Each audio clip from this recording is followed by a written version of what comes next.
As adults, we are often told to take better care of ourselves. We don't nourish ourselves properly or tend to ourselves properly.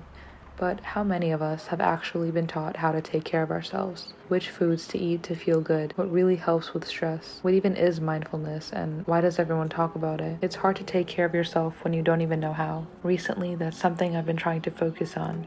Teaching myself how to give myself love, especially as an artist, which can be both mentally and physically taxing. I thought I'd share some practices I follow, in case they might be helpful to anyone.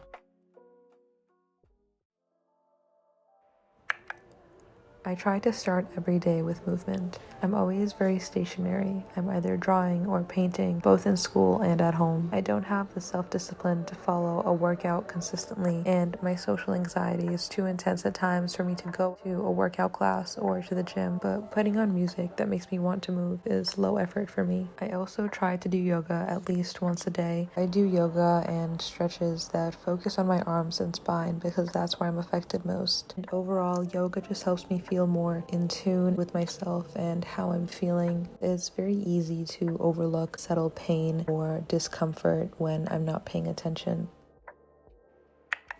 Spending quality time with myself, not alone time, but quality time, is something that allowed me to understand myself better when I thought that I had already understood everything there is to understand about myself. I confused the idea of being alone with actually spending time with myself, figuring out my likes and my dislikes. Those all feel so obvious, but my therapist asked me to write down what kind of person I am, and I couldn't think of anything to write. I've noticed that ever since I started doing this, I've just generally been more calm, more willing to be kind to myself and forgive myself. So I really can't understate the importance of really spending time with yourself and being present in that moment.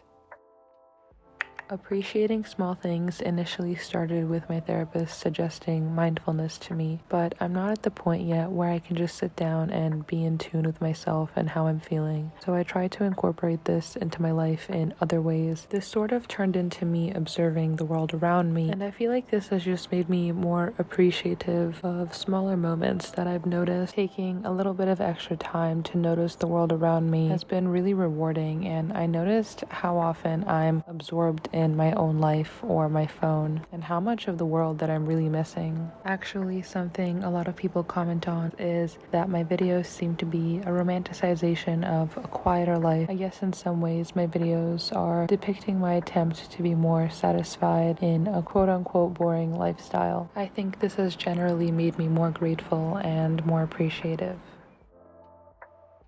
I started therapy again a few months ago, and I've developed a lot of new coping mechanisms and thought patterns that have made me more positive overall. I had tried therapy several times in the past, hoping to deal with my anxiety and depression. It had been interfering with my happiness and daily life for years. Unfortunately, it never worked out, and each time I got discouraged from trying again. It's not easy to open up to a complete stranger over and over again and be disappointed each time, but I had heard a lot about BetterHelp on social media, how it was more affordable than traditional therapy and more accessible, so I just gave it one more shot, and the therapist that I've been working with for the past 2 months has been exactly what I've been looking for. That's why I'm really grateful that BetterHelp is sponsoring today's video, and I hope that this is what you've been looking for as well. So BetterHelp is not a crisis line or self-help, but professional therapy done securely online. What I really love about it is that BetterHelp assesses your needs and matches you with a licensed professional therapist, and you can start communicating within 48 hours. BetterHelp has over 20,000 therapists in their network that may not be locally available, so the likelihood of you finding the right therapist is very high. You also have the ability to specify what you're looking for, which simplified the searching process and helped me find the right therapist that I was comfortable opening up to. This service is available worldwide, and you can log in at any time to send a message to your therapist and get a timely response, all without ever having to sit in a waiting room or an uncomfortable office. This gave me a lot of incentive to try it out as well, as the idea of going out to therapy made me even less inclined to try again. It's also easy and free to change therapists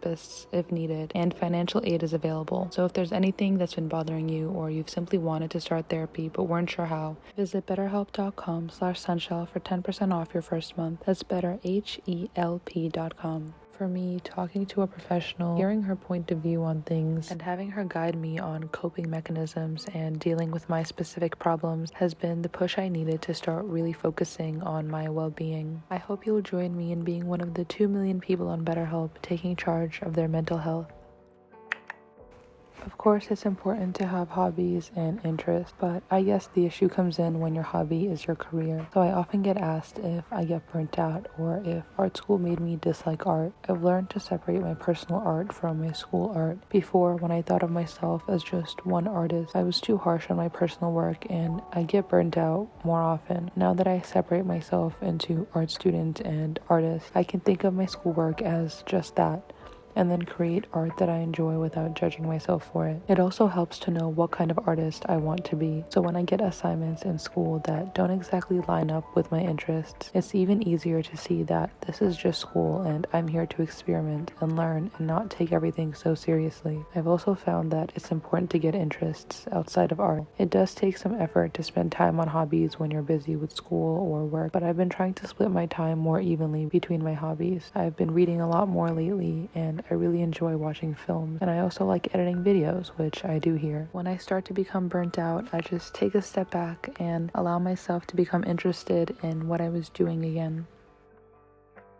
As important as it is to spend time with yourself, it's equally as important to spend time with those you love. I often find myself not wanting to rely on other people for happiness or for relieving loneliness, but at the end of the day, humans are social creatures, and being lonely and craving affection is completely normal. Building connections and friendships is an important part of life, and I often have to remind myself that it's not weak to want to make friends or to share your feelings with others.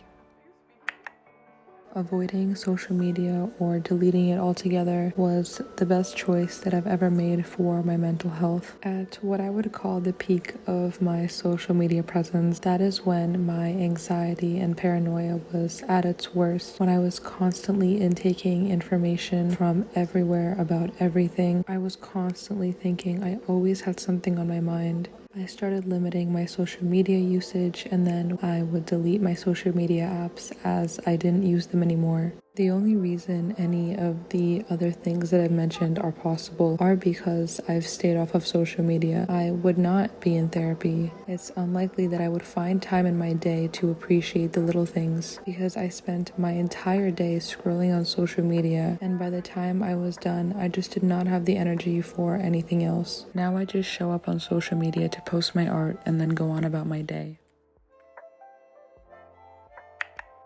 And that's pretty much it for today's video. I hope that some of you might have found this helpful. More videos coming up soon. I hope to see you then. Bye. Thanks for watching.